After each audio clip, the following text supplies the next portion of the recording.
All right, welcome in. So today's video, I'm answering the question how to analyze an investment property.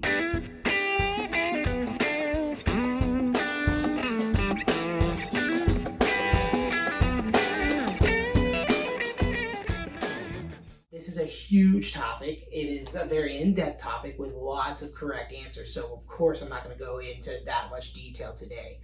What I'm going to do today is give you one calculation that you can use to just start the process of analyzing. And if this calculation works for you, then you can dive in and start doing more research on that individual property and decide whether it's a good investment or not. So the reason that I'm running this video is I've gotten a lot of questions recently from people who maybe don't own any properties or they're new to investing and they just want to know what's the first thing to look for. You know, if I see a property online, is it even worth thinking about from an investment standpoint? So the calculation that I'm going to talk to you about is called a cash on cash return, sometimes referred to as a cash ROI.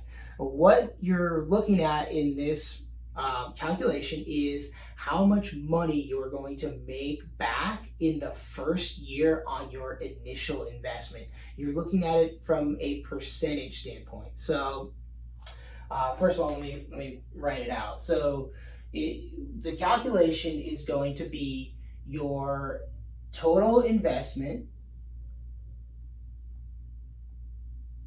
divided by your total annual profit for the entire year.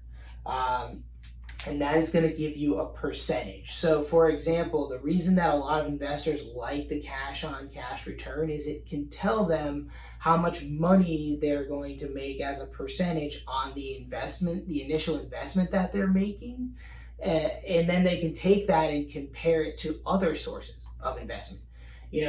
So for example, I like to look for properties that have 10 to 15% cash on cash return or more. And the reason for that is that you can take an investment of cash and put it into other investments like the stock market or mutual funds, and maybe you get a return of something on the good side. You might get a return of 4 to 6 or maybe 8%. So if I find a property that's only getting a 5% cash on cash return, there's a lot of work and there's a lot of risk in investing in a property. I might be better off taking my cash and putting it into a mutual fund or some other type of stock investment for that same percentage return or something similar.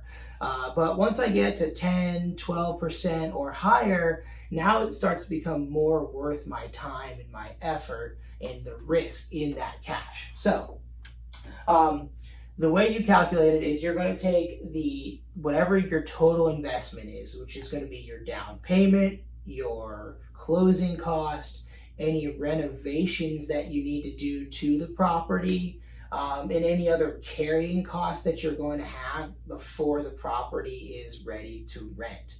Take all of that, you're going to divide it out by what your estimated annual profit is going to be for the year. So to get your annual profit, you're going to look at your total rents, so whatever you expect to get monthly times 12, and you'll subtract out all of your total expenses. So just a quick list of what those things are going to be would be: one, your debt service, your mortgage payment, your taxes, your insurance, a certain percentage for management. Even if you're going to self-manage, you should still calculate a little percentage of that.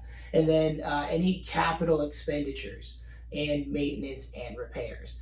Difference between capital expenditures are larger things like an air conditioning unit going out or a roof that needs to be replaced or something like that, or major appliance purchases.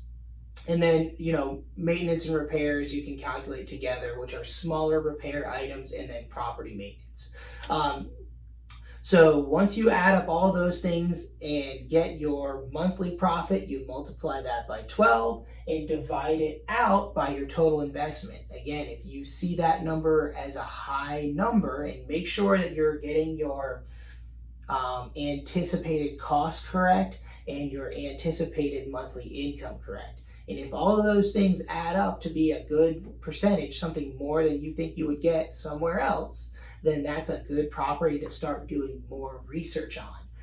Obviously, at this stage, you're going to be using just estimated costs. So at this point, you would dive in and really start to calculate more of the costs and look at other calculations to figure out if it's a good investment for you.